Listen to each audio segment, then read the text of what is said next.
All right, we are live. This is the Triple F show. It's myself, Richard Pyle, and Al Ruiz. What's going on, man? Just chilling. It's Friday. And if you have not known that we have a new puppy since the last time you've been on. It's a standard poodle. His name is Puck. He is very vocal when he wants to be. So I will try and keep him quiet throughout the podcast. When he doesn't get his attention, he continuously barks. He's technically our mascot slash he's our mascot. Yeah, he's the fatal four, the fatal one, because you'll hear him throughout the show. But anyway, we're gonna cover a little bit Monday Night Raw, SmackDown, what's going on with NXT.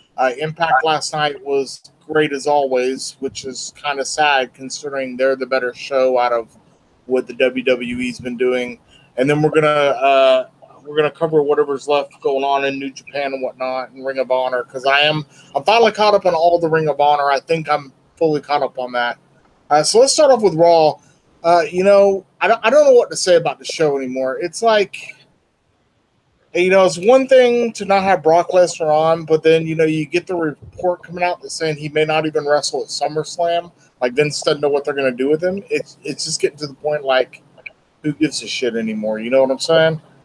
They just pretty much shot themselves in the foot, and I have either something, Brock Lesnar dangled something in front of Vince McMahon during WrestleMania and Greatest Royal Rumble for all this to happen. But it's just a shock from hearing that he won't be at SummerSlam, and I'm just like, well, you just diminished the Universal title that much now. He might as well just vacate it. Yeah, might as well just go ahead and have a tournament. Be the best. It's like I said, Raw was complete garbage. And, you got a lot of face fans out there. Oh, what do you mean it was outstanding? I could not tell you one segment that I found completely remotely interesting throughout that entire thing. It was just a train wreck from start to finish. It's been like that for a few months now.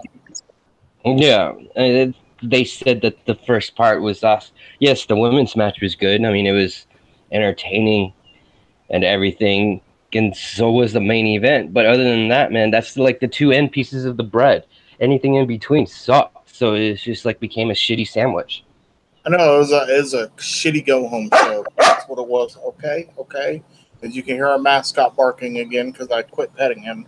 But, yeah, man, I don't know where to go with Raw. And then, we're going to talk about Money in the Bank. I think we're going to do a Sunday show for that. But it's kind of like, you got the B show going up against Bray Wyatt and Matt Hardy. And I'm like, what the fuck has the B show done to even get a title shot? Maybe it's because that tag team division completely went to hell when they got rid of the bar.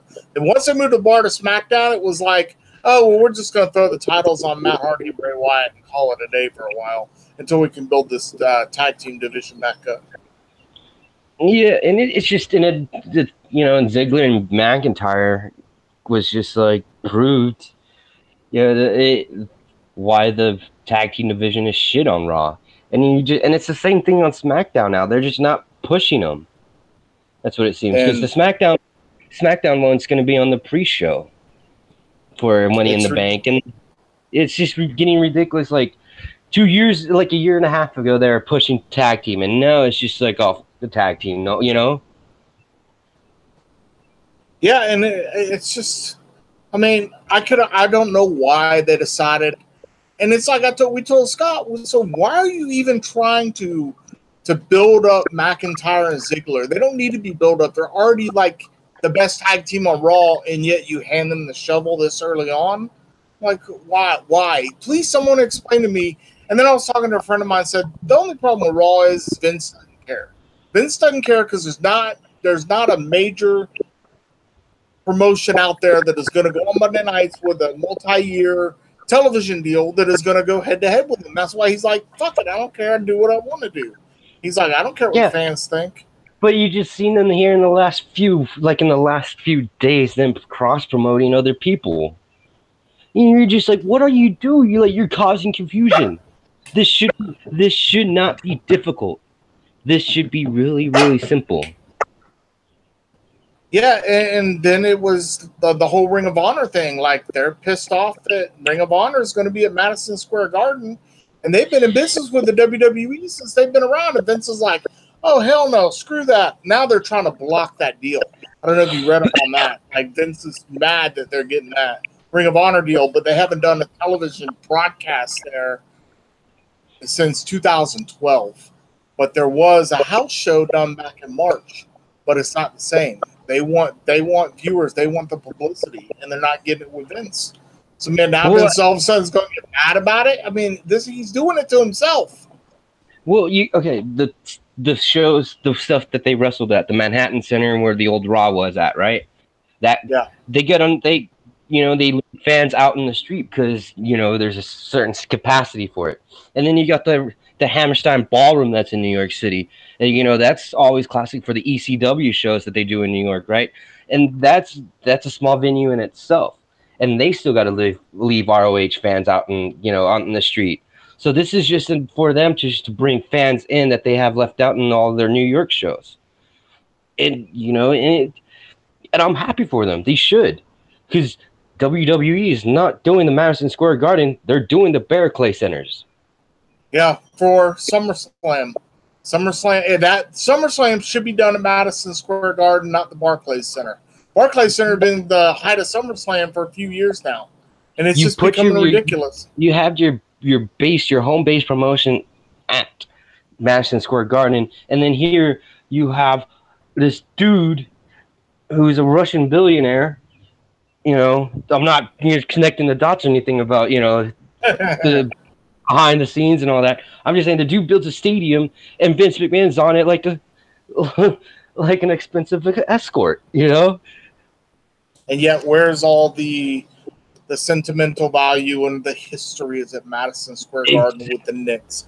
And you're going to just completely blow Madison Square Garden off for a SummerSlam and then get mad when Ring of Honor, they're like, hey, we want to do a pay-per-view. We want to do a live event here, like a live televised event. And it's like I said, I hate to say it, man, but Scott called me out on it last week. He said, he goes, you sat here and told me that there's no competition. I said, there isn't competition yet. I said, I did not know if anyone was going to be able to compete with Vince McMahon, but boy, was I wrong, because now it's like you're looking at what Ring of Honor's doing, New Japan, and now even Impact, and it's like WWE has become the bottom feeders. But I will give Raw. Sorry, I just got his teeth on me good. I will give Raw one good, what's the word I'm looking for? One good highlight was Kevin Owens. Kevin Owens performed his ass off the other night. Yeah, and it's because I also read a report. I read a report earlier that TNA is trying to, or that WWE is going after those big name people for New Japan, ROH, like that All In show. They're contacting them. They're contacting and JPW stars like the Young Bucks and Kenny Omega. And by the way, I'm going to state this for the record: if they go to WWE, they're taking a pay cut, and I don't think they don't want to take a pay cut because they're fucking millionaires now. So that's the point. That's the point about the Young Bucks and all of them. They're not going to the WWE. Period. They're not.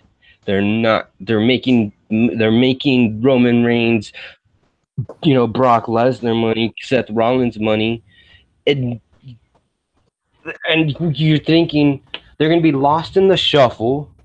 They're not going to be the same. They're going to lose all of their creative control, and they're going to get half of the money that they're getting now. I mean, they're one of the few independent wrestlers that has a brand on the independent scene. And the only one that I could call and I could remember is fucking Colt Cabana. Yeah, I mean it's becoming and you're seeing the reason why WWE is poaching the top stars. There's a reason why, because they don't want them to succeed, and if they come to the WWE, they're gonna get lost in the shuffle. Because And, you know, you can't. that's just like the whole Kenny Omega thing. Somebody posted that Kenny Omega is going to wind up in the WWE in 2 years, and we jumped right on him and said, "You're full of shit. There's no way." He's already said that he is never going to join the WWE. I wouldn't want him to join the WWE and lose all that talent anyway, because it's like I call, you know how they say the Browns or quarterbacks go to die. The WWE right now is the wrestlers go to die. Dude, and it's just like it's like, okay, it's a good thing here. It's a good analogy. It's like, okay, you have like the Boston Celtics, the young up and coming dynasty team, right? And then you got the Warriors. Who would you want to go with? Honestly, do you want to go somewhere to help build up that team, or do you want to go to somewhere that's already established and you might be a role player on that team? And that's the same thing that's going to happen with Omega and the Young Bucks and everything.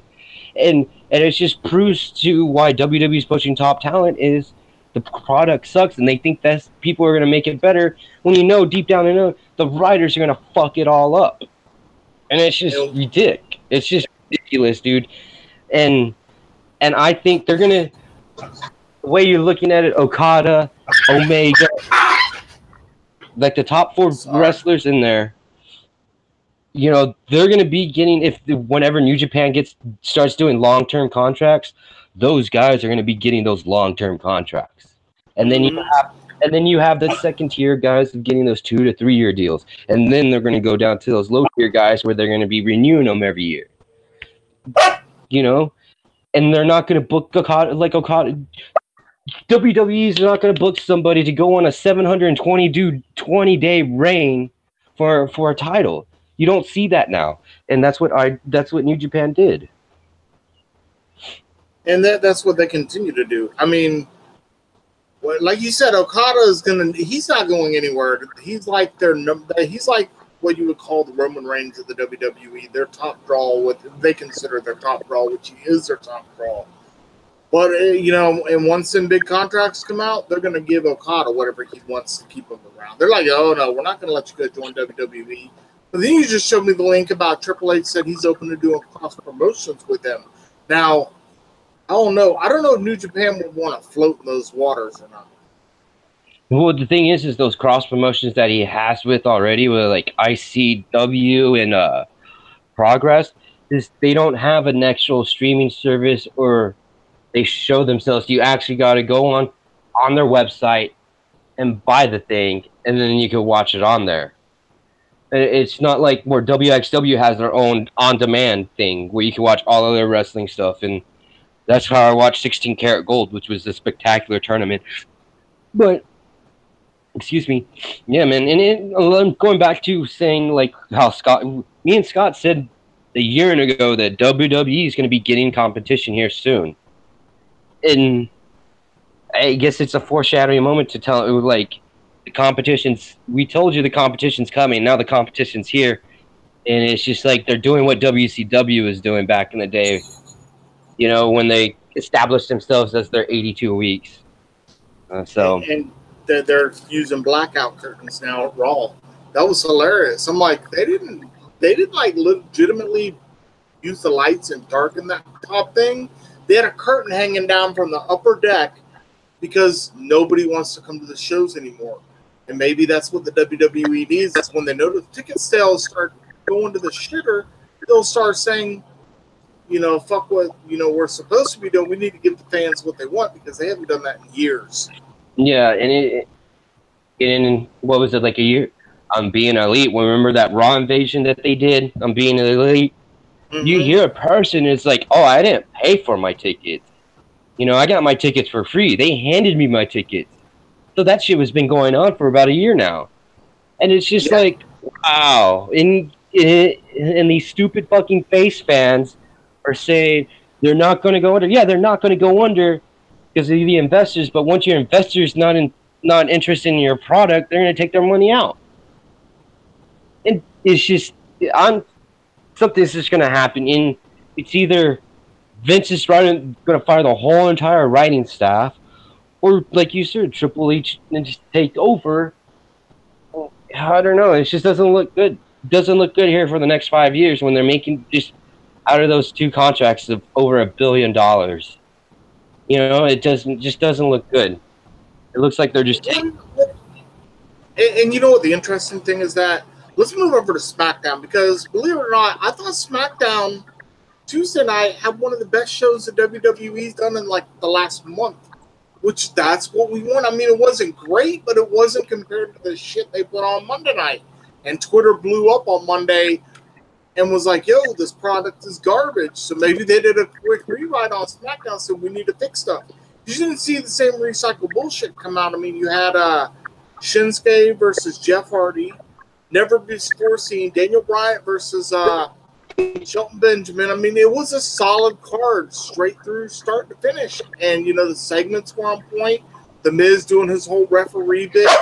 It was just, I had to admit, I did not get bored watching SmackDown for once. Yeah, and it's just like that Jeff Hardy and Shinsuke Nakamura thing got over because of a Twitter spat. I'd rather, that's just like realism, you know? It was a little bit better. The only downside is they brought out the Kink and he did one question. That's the only thing that got me about that show.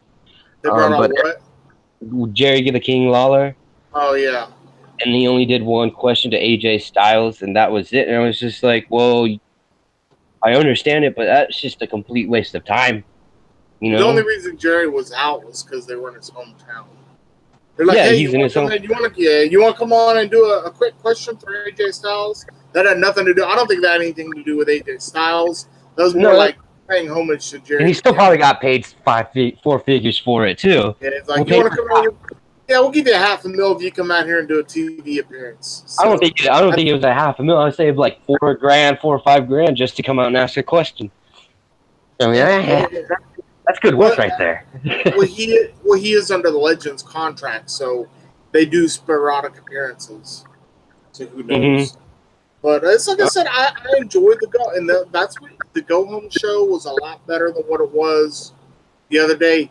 Or when the Miz comes up and grabs the money in the bank, he's like, "Yeah, there's a contract in here." Then they open it up and there's nothing but pancakes. I was like, "Damn!" I have to admit, they were being very clever with that on Raw.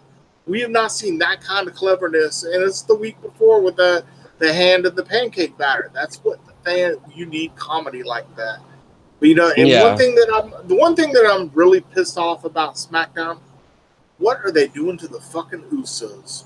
Like, seriously, your best tag team, and you've literally, like I said earlier, you've handed them a shovel and say you guys are fucking mid-carders now. Dude, it's just, and you see that with the Bludgeon Brothers, the Good Brothers, the Bar. It's just like, well, there's nothing planned for them for this go-around. Maybe next go-around there could be something for them. For SummerSlam, you know, coming up for SummerSlam, there might be something. You know, it's just like, I guess it's just like the tag team division just took a break for this cycle, or like other promotions say this tour. You know, didn't they? I think they said all the pay-per-views from here on out are going to be 4 hours. They can't go out there and do a split brand pay-per-view and give you 3 hours worth of action. I think it needs to be 4 hours completely because you can't do but so much with both rosters. For it at all, and it's just becoming it's even more confusing now that you're doing co pay-per-views. It's like you got both stars competing on like 8 people in a Money in the Bank title match, and I thought it was going to be you could cash in anywhere, but you could take that back to your respective brands. So I was like, why don't you have a Raw Money in the Bank pay-per-view and a SmackDown Money in the Bank match, and then that way each wrestler from each brand. You know, you got a Money in the Bank contract for each brand. That's what they should have done. But, you know, we don't know what we're talking about. That's that whole Tyson. And like you said, I think that you believe that was Tyson Kidd doing the writing for SmackDown, and it was an awesome job. Tyson, yeah, man. You know, and I think Dean Malenko, I mean, all those agents out there, they have them, you know. They got input of doing like Jimmy Jacobs, Tyson Kidd, Hayes, who else? You know, these guys, and you could tell which some of them are 90s based and some of them are 2000s, and then you see the ones that are just new and fresh promos. You can tell, and it's just like, I don't know, man. They're just I think they're still trying to figure out what they're trying to do. And it's just like, because the Roman Reigns thing it's not working out. So they're just stuck in nowhere's land. So I guess they're just waiting till everybody to get healthy and bring them back and then start fresh and new after SummerSlam. That's my opinion of what they're trying to do. Yeah, it's like I said, like you said countless times, Dean Ambrose injury really screwed everything up. It did, man. And it's like, and why won't they let Brock Lesnar wrestle at SummerSlam? I mean, I don't understand. It's completely pointless to have your Universal Champion. You know, each contract's supposed to have a quote-unquote 30-day compete clause in it. We ain't seen Brock Lesnar since freaking mid or early May. What was it, like 2 weeks after WrestleMania? He ain't been on the air. Here it is, middle of June, and Brock Lesnar has been MIA because that's Vince's bullshit. And because it would work out, though.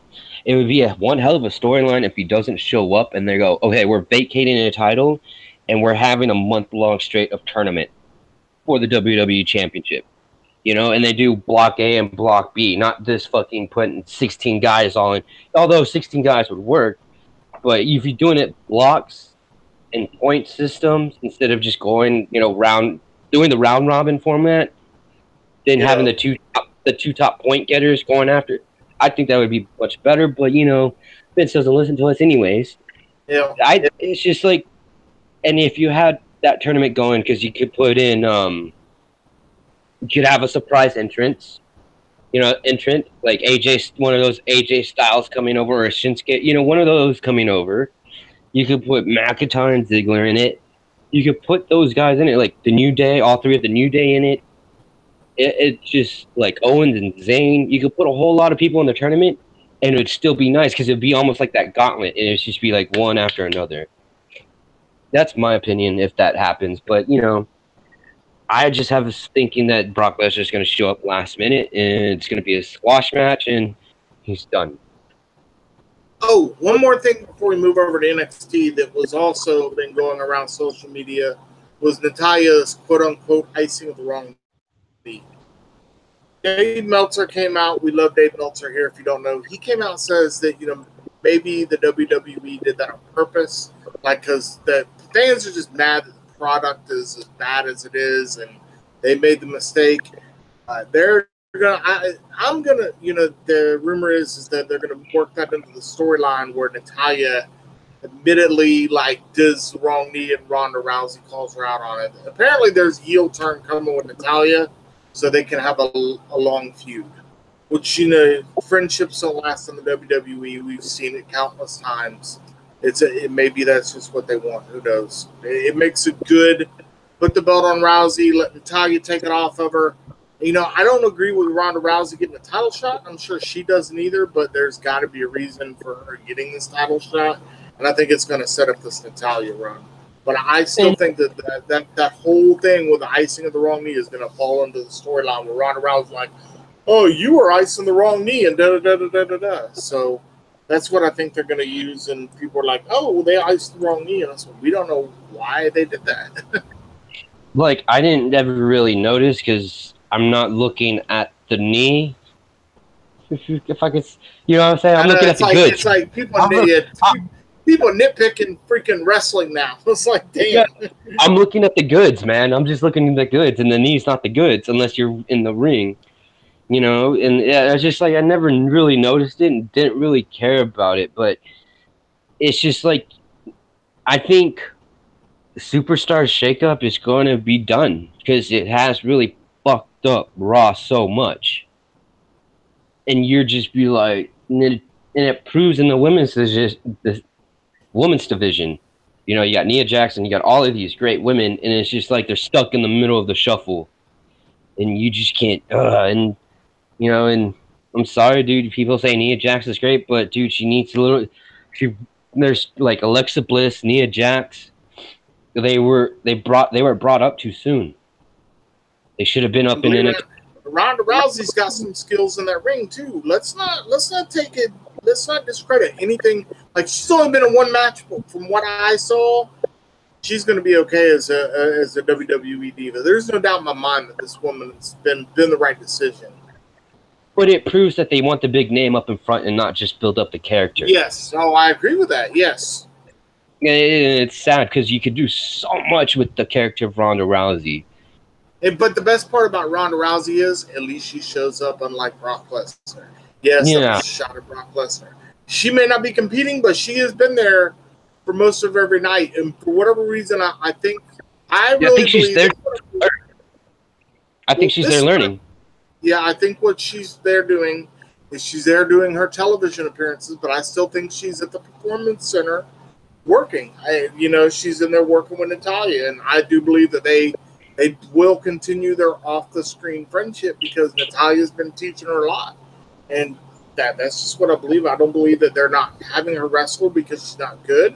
It's like you said, she's learning the business. You got to learn it.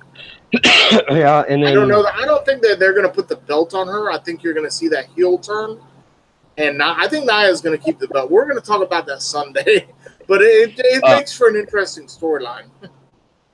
Continuing about that, another news is the Sheraton Hotel in Memphis is stealing people's stuff. That was fucking hilarious. Yeah, Paige. Which brings me into this is, do you think Russo needs to turn babyface, or do you think he is babyface? For Rusev? Yeah. Because after that, on the WWE.com on YouTube, he cut this most like babyface promo that I have ever seen. I think he is coming. He's over. That whole Rusev day is over. Like, people love it. So, you look at, and I'm going to tell you one other thing about Rusev. Lana lost her accent on SmackDown. I don't know if anyone else caught that.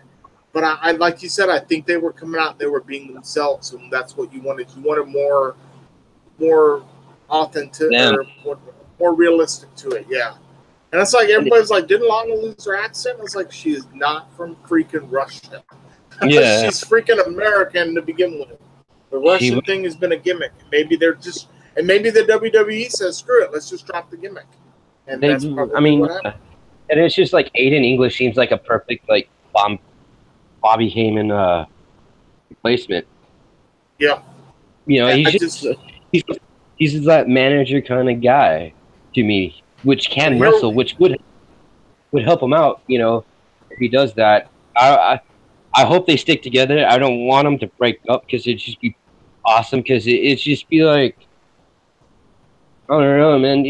You could, with Aiden English there's so many possibilities. He sings and stuff. You can make him babyface and all that. But also, if whenever you want to do a heel turn, or Rusev or for somebody else, Aiden English can also help out with that. You know what I'm saying? And then you got Lana going on Lana Day. It's Rusev Day, it's Lana Day. So, I mean... And she's got her own t-shirt now, too. Yeah, so you might as well just go with it, Let them go run with it. And that's why I'm still contemplating this whole Money in the Bank pay-per-view coming up. It's just unreal. Well, here's the thing. If a woman wins in Raw, if there's a woman on Raw that wins the Money in the Bank, you definitely know that SmackDown's going to be winning the men. Yeah, it's going to go either or. But the thing is that SmackDown already has storylines for the rest of the year if they want to go with it and if they know how to do it right. And you look at Raw. What if Raw does both of them? What if the Raw wins both Money in the Bank matches? And it just proves that Raw is terrible, and they had to have them win Money in the Bank. I kind of want to see Rusev win it, though. That's who I want to see win, because that whole Rusev Day is the hottest thing going on right now. And I think Elias, believe it or not, is one of the best heels that people love right now. And yeah, and you look at all the speculations that have been going on for the past few months, like the New Day splitting up. This Money in the Bank would be perfect for that. And then you got who else? Who else is in it? I'm keep forgetting. Oh, Kevin Owens. This would be awesome for Kevin Owens or Finn Balor and all of them to. It'd be great, Finn Balor, especially for Finn Balor. Especially There's four of each. It's Finn Balor, Braun Strowman, Bobby Roode. Yeah, Bobby Roode and Kevin Owens. And then there's a member of the New Day, which we still don't know. Damn, I done forgot who the other 3 was from SmackDown. That's why I think Raw's going to win it, because I can't remember who the other 3. Who were the other 3 male superstars in the Money in the Bank? Do you remember? Samoa Joe, Miz. Oh, the Miz. And They one all- of the New Day members, and someone else. Rusev. Rusev, yeah, there you go. I mean, that's how. I mean, but the storylines, like I said, it's going to be an interesting pay per view. Everybody's like, that's one of the other things your friends are, well, you got to watch it for us. It actually has some interesting storylines if they book it correctly. Yeah. If they don't book it correct, if it's booked, if they do a simple booking, it will go over well. If they screw it up, it's going to suck. That's just the way anybody that watches pro wrestling knows that if you don't do a simple booking and you try and do something stupidly creative, it does not go over well. All right, so are you interested in NXT? I'm not, believe it or not, I'm going to be honest. I've been watching so much wrestling, I have not completely caught. No, but I'm about to watch some NXT tonight to get caught up for over. Yeah, I think I'm just going to watch. I think I'll watch the last NXT because, like I said, one thing that kind of bothers me about NXT is they only do 1 hour shows, but I believe they tape 2 shows. Like they tape for 2 hours and then they air like they only do a television taping like once every other week. So I was like, if they're going to do that, why don't they, do a 2 hour show? I want them to go to 2 hours. But I need to start watching NXT because I love the talent there. But the only problem is you only got an hour and you don't get the top talent on the regular NXT. So it was like, well, I figured this out with NXT because with each takeovers, it takes them a while. So each week is a different show for a different storyline. Like I remember Velveteen Dream and Ricochet had their own storyline, so they're going to battle each other at TakeOver. And then you have the War Raiders and all of that tag team. They're doing their stuff. But the thing like the Undisputed Era, they're having this big, huge thing with Pete Dunne and these other couple British guys. I forgot their name, but they seem pretty cool, and it works well with them. But yeah, and then you got Nikki Cross is going up against Shayna Baszler, so they had a big, huge 1 week was with that going along with the Undisputed Eras.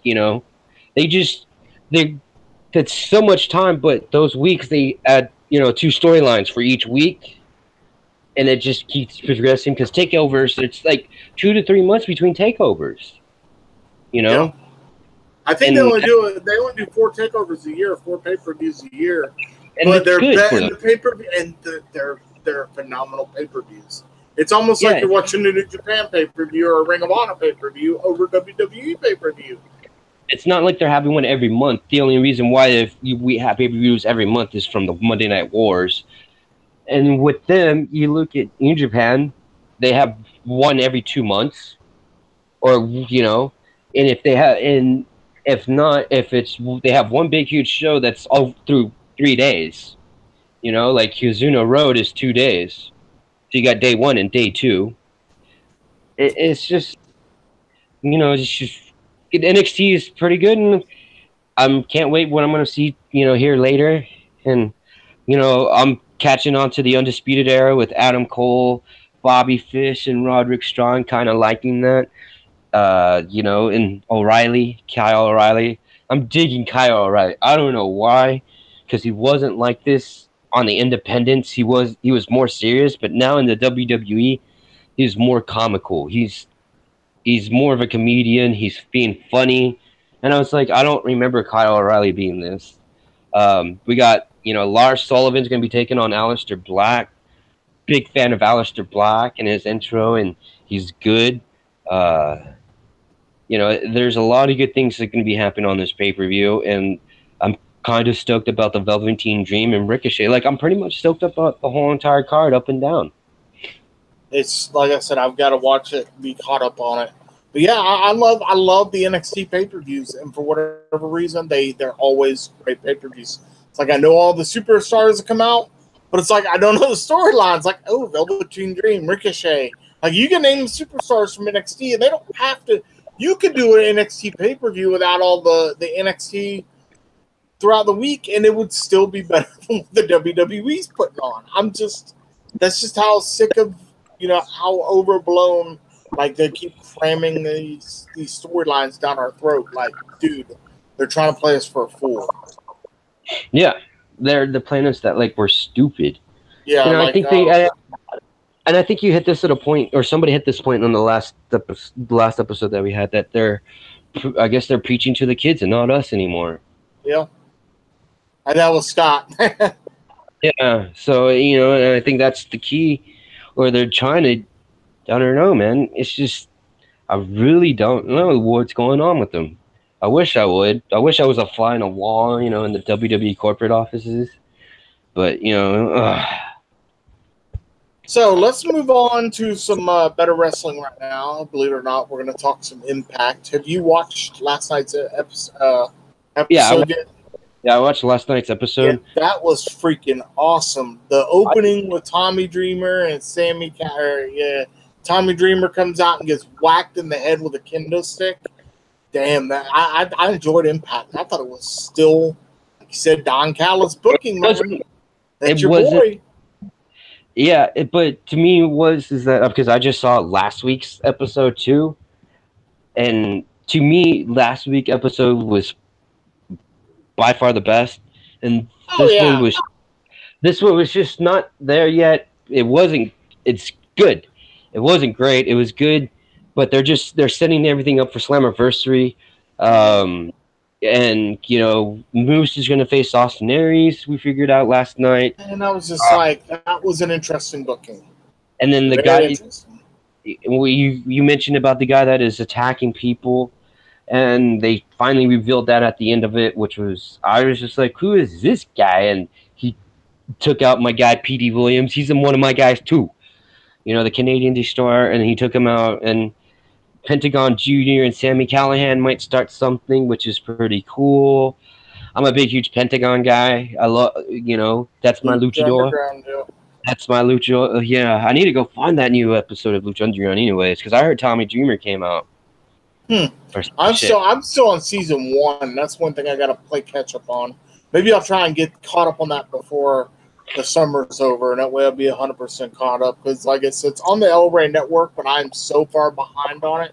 I'm just gonna have to start recording episodes, and then they'll eventually come to Netflix. Yeah, Netflix still got them. All right, what the thing is about the cool thing is like they recap what happened on the previous episodes, like regular TV shows on the previous episode, and then they show you clips of what happened, so you get the glimpse of what happened previously, and just go on, which is pretty cool about them. But yeah, man, it's still got the interesting angle about the multi-million-dollar backer, and he's created this tournament and whatnot, and Codan's on there. But I'm telling you, LAX is another storyline that is kind of intriguing. King is there. The new girl shows up, and she's trying to warn the other two, hey, don't trust this guy. He's doing something. I'm going to say that King has been the one that jumped Conan, and he's trying to take over LAX. That's my guess. Probably was. Because I just started watching Impact Wrestling this week because, like you said, I was just like, okay, and then we're covering Impact, so I was just like, okay, I'm gonna watch it, and I was just like, for a 2-hour show, and from where they were until they are, and where they are now, wow, that's a huge, massive improvement. Yeah. And it just reminds me of just TNA on Fox Sports, of that kind of thing when it was an hour, and it's just like, I just got to get used to the WWE. Well, it was better than Raw, that's for sure. Yeah. I think it was on even par than SmackDown. Yeah. It was even with SmackDown, in my opinion. But this week was last week. Last week, I would have taken Impact over all the other televised shows. Last week was the top week show last week out of all of them. Granted, Access plays shit 2 weeks from behind, or 2 months behind on Access for New Japan Pro Wrestling, but you can't, with Access on them, they just picked the good matches and they put it on there, and then we were like, okay, yeah, we're happy. And that's what we got all of 2016 on Access, because, dude, 2016, 2017, they had over 30 5-star matches. Name me a promotion that has that. In Ring 1 of year. Honor. In 1 year. That's a 1 year. One calendar year. Well, Ring of Honor could probably done half of that. Let's be realistic. Ring of Honor has got some good stuff going on too. It's like I said, I think I'm caught up on Ring of Honor. I'm gonna let you fill me in, and I'll tell you if that's what I've seen, what's current right now. Like the Marty Scurll, Cody Rhodes, and the triple threat match. I can't recall who's got the belt right now though. That was one of the stories. Dalton Castle. Dalton Castle, Marty Scurll, and Cody Rhodes were like booked for the next pay-per-view. But this pay-per-view is down the road though, isn't it? Like in July or in late June? I have no idea. I think it's the last June of the month, or the last. Not this week, but next week. I think it's the 24th. Yeah, and then what else they have? The television. Austin Aries won the television title, or whoever it was. He beat somebody. Silas Young. Yep. And then you got the tag teams, Young Bucks, right? Or no, who are the tag team champions? I don't. I stopped watching ROH because I've just been watching. I think it's the Briscoes. The Briscoes are the tag champs, I believe. Yeah, and then you have Bubba Ray feuding with Flip Gordon. And Flip Gordon's amazing. His best of Super Juniors this past month. Wow, he proved himself. He's good. I expect him to be there next year in Best of Super Juniors. Expect big things from Flip Gordon this year, Rick. Put that name down. Flip Gordon's going to be a star here in 4 years. He's a veteran, too. He's been in the business for 3 years. No, he's a military veteran. Yeah, he came out of the... He's from the Army, and he had this Flip Army going on, and he's been in the business for 3 years. He's young as hell, but, he's going good. And the best person to have him work with is Bubba Ray. Bubba Ray. But he's also hanging around with the Young Bucks, the Cody Rhodes, those guys from the Bullet Club. He's, hanging on Rocky Romero, so he's learning. So just give him time. And you also got Emma. I can't remember who she's wrestling under now. Emma's there, still wearing the same gloves. Got her hair dyed black. She was on the last episode I saw, and I was like, wait a minute, that's Emma. What do they call her? I think her name's Annabelle or something. Or Tenille Dashwood? Is it Tenille Dashwood? Maybe. But anyway, I just know her as Emma, and she still can't afford to buy a full pair of gloves. But yeah, it's like I said, they've got some interesting storylines on Ring of Honor, and it's like you look, and you go back to the WWE all you want. You're looking, and you're like, there's no interesting storylines there. But you look at Impact, got the storylines. Ring of Honor got storylines. New Japan got the storylines. WWE. And why is that? Because it's simplicity at its best. Yes. It's simple, and don't you see? And you saw it this past week. Like they overcomplicated things on Raw.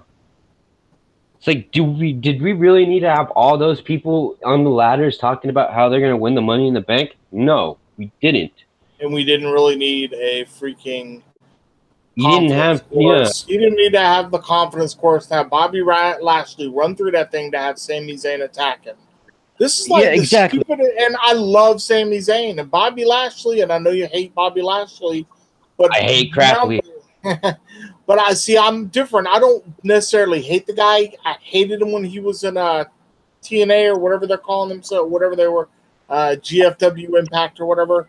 When he came to WWE and he's not the guy, he's a little bit bearable to watch. So, I mean, I don't understand the feuds they're doing with Raw. I really don't. And then to completely say, oh, Brock Lesnar, we're not going to let you wrestle at SummerSlam now. I think that's a work. I think he is going to show up at SummerSlam. I think they're doing that to piss people off even more. I think Vince is trying to see, we're not going to let him wrestle at SummerSlam. He's trying to draw more heat on Brock Lesnar to try and get him over with someone. So, because I want to see whoever wins that Money in the Bank is going to try and cash out at SummerSlam. Then they're going to have a choice. So. Yeah, but I could see him holding on for a little bit longer, like what Carmella did.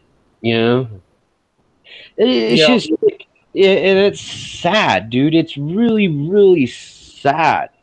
And I said this on a tweet last week. I was like, this Raw. I was like, it's really sad when you're the best promotion in the world, but you have this promotion across the pond that is putting out a better product than you are. What is going on? Like, what is going on? Like, for real, what are you trying to please the face fans and not the real fans like me, Rich, and Scott? Like, is that what you're really trying to do? He said me, Rich, and Scott. Like, all these other guys, like all the other real fans that we hear that are not face fans, that we don't comment on, and that, it's just, and you hear, if you see us commenting on your post, there's a reason why we're commenting on your post. Fucking face fans. I swear, this week, man, this week, it's just like, almost caught Scott Davis another heart attack, bro. Yeah, we want to send our love and support out to Scott, lost family member this week. God bless you, brother. Well, if he wants to tell you who it was and whatnot, we'll let him do that when he returns. So that's why you just got the two of us on tonight. But yeah, man. So I mean, other than Chris Jericho taking that New Japan belt everywhere with him, says he's even gonna go to bed with it tonight. What else is going on in New Japan other than Cody Rhodes and Kenny Omega going down at G1? Well, like I said, because they got their next few big shows already scheduled. The U.S. Championship's going to be on Kazuna Road. So on one of the Kazuna Roads, like I think it's the Never Open Weight and the U.S. title are the two belts they're going to be on for day 1 and day 2. The G1 special, we figured out that Chris Jericho is not going to be wrestling in the USA, so he's not doing the G1 special or whatever the next. He can't. He's just saying it's a disrespect to Vince in his opinion. That he's only going to be wrestling in Japan. He's not booked for All In.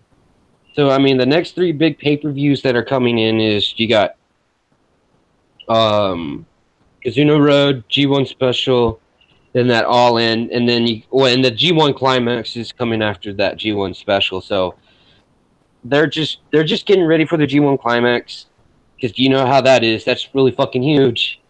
Yeah, they're probably already over there now. It's in a few weeks. They probably already flew them all over to California. Yeah, and it's just like, wow. That's what's going on. There's been talk in New Japan of bringing a women's division in there. Taking Shimmer or a Stardom, one of those wrestling promotions from up there, to come in. They're talking about it. They don't know yet and all that. So that's one of the keys.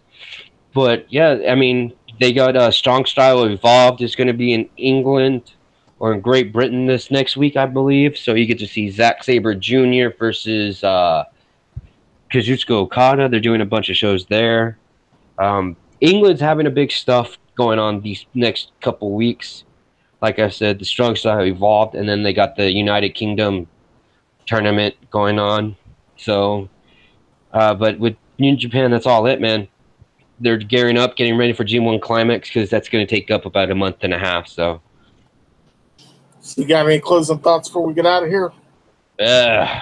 Pretty much said my piece on everything that I said. I still fucking hate Bobby Crapley. He's just. You're gonna see, bro. You're gonna see here in the next month, in the next few months, why he's crap. And I'm just gonna be sitting here. I told you so. That's all. Shout out to Scott. Hope he gets better. We hope we get him on here soon. Prayers and condolences to him and his family. But other than that, nothing really, man. Need to get on a Sunday for the Money in the Bank preview, and we'll probably we'll see out. We'll play it out. Maybe do the post show afterwards, or maybe just come on. Maybe we ought to do that Monday. I'm still debating if on the Stoner Bro channel of doing a live reactions on it, so you might see my lovely fucking face here, on the Stoner Bros channel doing a live reaction. I don't say much. I just watch the product. I just turn up the volume. I can't use the video. I just use the audio. So you just have to listen. I know you guys, some of you can't listen, so or don't like to listen at all. But other than that, man, it's just been one terrible week for WWE and one good week for Indies promotions this week. For everybody else. Yeah. Oh, go check out SmackDown. Go check out that E3. The New Day versus the Elite. That shit was funny. That was entertainment and some pretty severe burns, some severe comments, some disses between Woods to the Elite and the Elite to the New Day. Dude, one of them was funny because it was Big E was going to face Kenny Omega in the second bout. And, Big E said something, and Kenny Omega's like, "Oh, that's perfect, because this is probably the only main event that you're going to ever be seeing in your whole entire career." And everybody just laughed at that, dude. It was great. Damn. Go check that out. I have to jump on his YouTube channel. Yeah, go check that out. It's on Xavier Woods Up, Up, and Down, Down. That live on there. Or CamCon's E3, because they did it there too. But it was great, dude. It was fun. It was spectacular. But yeah. Oh, how's the U.S. Open going? I heard the course is fucking terrible. Well, it's kicking everybody's ass. Tiger Woods shot 10 over, so what does that tell you? The theory is Tiger Woods is done. When I think Dustin Johnson's in lead at -3 when I last checked, but I haven't watched much today. I've been out and about getting this drug screening done for the new job. So, but hopefully I'll get to watch some tomorrow. Yeah. But watch some World Cup today. Some interesting games happened in the World Cup. Iran won, which is pretty interesting. They won by an own goal in the 95th minute, which is the killer to Morocco. Uruguay scored in the 93rd minute earlier today at 7 o'clock in the morning. And then we had Cristiano Ronaldo just proved why he's up there as one of the 2 best players in the world. He had a hat trick today on the first day against Spain. That was a highly entertaining match. It was spectacular. But yeah, next tomorrow's Group C, and we'll get to see who's going to go on there. I don't know who's playing tomorrow, but I'm definitely going to watch.